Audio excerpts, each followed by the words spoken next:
Hi friends, welcome to Sukumi army family. ನಾನಿವತ್ತು ಪುಲ್ಕ ಹೇಗೆ ಮಾಡೋದು ಅಂತ ತೋರಿಸ್ತಿದ್ದೀನಿ. ನಮ್ಮ ಕಡೆ ಚಪಾತಿ ಜಾಸ್ತಿ ಮಾಡ್ತೀವಿ. ಚಪಾತಿ ಹೇಗಂದರೆ ಬಿಸಿ ಬಿಸಿಯಾಗಿ ತಿಂದರೆ ಮಾತ್ರ, ಇಲ್ಲ ಅಂದರೆ ತಣ್ಣಗಾದರೆ ತಿನ್ನೋಕ್ಕೆ ಸ್ವಲ್ಪ ಹಾಡಾಗಿಬಿಡುತ್ತೆ. ಬಟ್ ಪುಲ್ಕ ಆಗಲ್ಲ, ಪೂರ್ತಿ ದಿನ ಹಾಗೇ ಸಾಫ್ಟಾಗೇ ಇರುತ್ತೆ.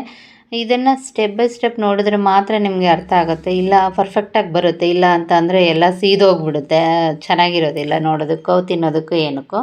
ಗೋಧಿ ಹಿಟ್ಟನ್ನು ನಾನಿಲ್ಲಿ ಕಲಿಸ್ಕೊಂಡಿದ್ದೀನಿ. ಈ ಥರನೇ ಇರಬೇಕು, ತುಂಬ ತೆಳ್ಳಗೆ ಕಲಿಸ್ಕೋಬಾರ್ದು, ತುಂಬ ಹಾಡಾಗೂ ಇರಬಾರ್ದು. ಈ ಥರ ಸಾಫ್ಟಾಗೆ, ಅಂದರೆ ಗೋಧಿ ಹಿಟ್ಟನ್ನು ತುಂಬ ಚೆನ್ನಾಗಿ ನಾದಬೇಕಾಗುತ್ತೆ, ಸಾಫ್ಟಾಗಿರಬೇಕಾಗುತ್ತೆ. ಆವಾಗ ಪುಲ್ಕ ಚೆನ್ನಾಗಿ ಬರುತ್ತೆ. ಒಂದು ತವ ಇಟ್ಕೊಂಡು ಇದನ್ನು ಲೋ ಫ್ಲೇಮಲ್ಲಿ ಬಿಸಿ ಮಾಡಬೇಕು. ತವ ಬಿಸಿ ಆಗ್ತಾ ಇರಬೇಕಾದ್ರೆ ನಾವು ಈ ಥರ ಒಂದು ಇಷ್ಟು ತೊಗೊಂಡ್ರೆ ಸಾಕಾಗುತ್ತೆ. ಯಾಕಂದರೆ ಪುಲ್ಕ ಚಪಾತಿ ಥರ ದೊಡ್ಡದಾಗಿರೋದಿಲ್ಲ, ಚಿಕ್ಕದಾಗಿರುತ್ತೆ. ಸೊ ಇಷ್ಟು ಉಂಡೆ ತೊಗೊಂಡು ಸಾಫ್ಟಾಗಿ ಮಾಡಿಕೊಂಡ್ರೆ ಸಾಕು. ಹಿಟ್ಟನ್ನು ಜಾಸ್ತಿ ತೊಗೋಬಾರ್ದು. ಮೇಯ್ನು ಪುಲ್ಕದಲ್ಲಿ ಅದೊಂದು ಒಳ್ಳೆ ಟಿಪ್ಸ್ ಅಂತಲೇ ಹೇಳ್ಬೋದು. ಜಾಸ್ತಿ ಹಿಟ್ಟು ಹಾಕ್ಕೊಂಡು ಹೊಸೆಯೋದೆಲ್ಲ ಏನು ಬೇಕಿರೋದಿಲ್ಲ. ಸೊ ಈ ಥರ ಸ್ವಲ್ಪ ಅದನ್ನೇ ಡೈರೆಕ್ಟಾಗಿ ಅದ್ಬಿಟ್ಟು ಈ ಥರ ತೊಗೊಂಡ್ರೆ, ಅಂದರೆ ಜಾಸ್ತಿ ಪೌಡ್ರೆಲ್ಲ ಉಳ್ಕೊಳ್ಳೋದಿಲ್ಲ, ಅದು ಹೊಸಿತಾ ಕರೆಕ್ಟಾಗಿರುತ್ತೆ.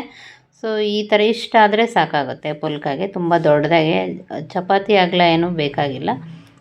ನಾನಿಲ್ಲಿ ಇದನ್ನು ಅಂದರೆ ಲೋ ಫ್ಲೇಮಲ್ಲಿ ಫಸ್ಟು ನಾವು ಒಂದು ಸೈಡು ಬಿಸಿ ಮಾಡ್ಕೊಬೇಕು. ಒಂದು ಅರ್ಧ ಗಂಟೆಯಲ್ಲಿ 30-40 ಪುಲ್ಕನ ಆರಾಮಾಗೆ ರೆಡಿ ಮಾಡ್ಬೋದು. ಒಬ್ಬರೇ ಮಾಡ್ಕೊಬೋದು. ಒಂದು ಆಗೋಷ್ಟರೊಳಗೆ ಒಂದು ಉಜ್ಕೊಂಡು, ಅಂದರೆ ಚಪಾತಿ ಥರ ರೆಡಿ ಮಾಡ್ಕೊಂಡು ಇಟ್ಕೊಂಡಿದ್ರೆ ಒಂದಾದಮೇಲೆ ಒಂದು ನಾವು ಮಾಡ್ತಾ ಹೋಗ್ಬೋದು, ಏನು ಲೇಟ್ ಆಗೋದಿಲ್ಲ. ನೋಡಿ, ಇಷ್ಟಿಷ್ಟೇ ತೊಗೊಬೇಕು. ಒಂದೇ ಸೈಜ್ ಇದ್ದರೆ ಚೆನ್ನಾಗಿರುತ್ತೆ. ಈ ಥರ ಒಂದು ಸೈಡು ಬಿಸಿ ಆಗಬೇಕು. ಇಷ್ಟು ಬಿಸಿ ಆದರೆ ಸಾಕಾಗುತ್ತೆ. ಇಷ್ಟು ಆಗಬೇಕು. ಸೀದೋಗೋದಾಗಲಿ, ಅದು ಇದು ಆಗೋದಾಗಲಿ, ರೋಸ್ಟ್ ಆಗೋದಾಗಲಿ ಬೇಕಿಲ್ಲ. ಇದೇ ಥರನೇ ಮೇಲ್ಗಡೆ ಯಾವ ಥರ ಬೆಂದಿದೆಯೋ ಇಷ್ಟು ಕೆಳಗಡೆನೂ ಅಷ್ಟೇ ಬೇಯಬೇಕಾಗುತ್ತೆ. ಇದೂ ಒಂದು ಒಳ್ಳೆ ಟಿಪ್ಸು. ಇಲ್ಲ ಅಂತಂದರೆ ಆ ಪುಲ್ಕ ಊದ್ಕೊಳ್ಳೋದಿಲ್ಲ, ಅದು ಅದ್ರ ಮೇಲೆ ಸ್ಟವ್ ಮೇಲೆ ಡೈರೆಕ್ಟಾಗಿ ಸ್ಟವ್ ಮೇಲೆ ಹಾಕಿದಾಗ ಅದು ಸೀದೋಗ್ಬಿಡುತ್ತೆ. ಸೊ ಅದಕ್ಕೇ ಇದೇ ಥರನೇ ಇರಬೇಕು. ಇದೊಂದು ನೋಡಿ, ಎರಡೂ ಸೈಡು ಒಂದೇ ಥರ ಇರಬೇಕು. ಜಾಸ್ತಿ ರೋಸ್ಟ್ ಮಾಡ್ಕೊಳಕ್ಕೆ ಹೋಗಬಾರ್ದು. ಈಗ ಹೈ ಫ್ಲೇಮ್ ಮಾಡಿಬಿಟ್ಟು ಈ ಥರ ಚಿಮಟಿ ಬೇಕೇ ಬೇಕಾಗುತ್ತೆ. ಯಾಕಂದರೆ ಇದನ್ನು ತಿರುಗ್ಸೋಕ್ಕೆ ಚಿಮಟಿ ಬೇಕಾಗುತ್ತೆ. ಈ ಚಿಮಟಿಯಲ್ಲಿ ಈ ಥರ 2-3 ಸತಿ ಆ ಕಡೆ ಈ ಕಡೆ ಮಾಡಿಬಿಟ್ರೆ ಸಾಕಾಗುತ್ತೆ, ಬೆಂದ್ಬಿಡುತ್ತೆ. ಅಷ್ಟೇ, ರೆಡಿ ಆಯಿತು ಪುಲ್ಕ ಮಾಡೋದು. ಈಗ ನಾವು ಇದನ್ನು ಹಾಗೇನಾದರೂ ತಿನ್ಬೋದು, ಇಲ್ಲ ಬೇಕು ಅಂತಂದರೆ ತುಪ್ಪನೂ ಹಚ್ಕೋಬೋದು. ನೋಡಿ, ಈ ಥರ ತುಪ್ಪ ಹೇಗೆ ಹಚ್ಕೊಳ್ಳೋದು ಅಂತ ತೋರಿಸ್ತಾ ಇದ್ದೀನಿ.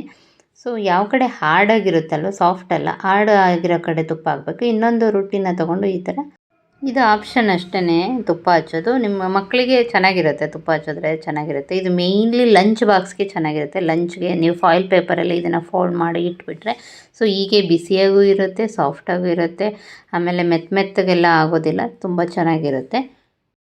ಇದನ್ನು ಯಾವುದೇ ತರಕಾರಿ, ಪಲ್ಯ, ಚಟ್ನಿ, ಮೊಸರು ಯಾವುದಾದ್ರೂ ಕಾಂಬಿನೇಷನ್ ಜೊತೆನೂ ತುಂಬ ಚೆನ್ನಾಗಿರುತ್ತೆ. ಚಿಕನ್ ಮಟನ್ ಗ್ರೇವಿ ಜೊತೆನೂ ತುಂಬ ಚೆನ್ನಾಗಿರುತ್ತೆ. ಯಾವ ಜೊತೆ ಆದರೂ ಸರ್ವ್ ಮಾಡ್ಬೋದು. ನೀವು ಮಾಡಿ ಹೇಗೆ ಬಂತು ಅಂತ ಕಮೆಂಟ್ಸ್ ಮಾಡಿ.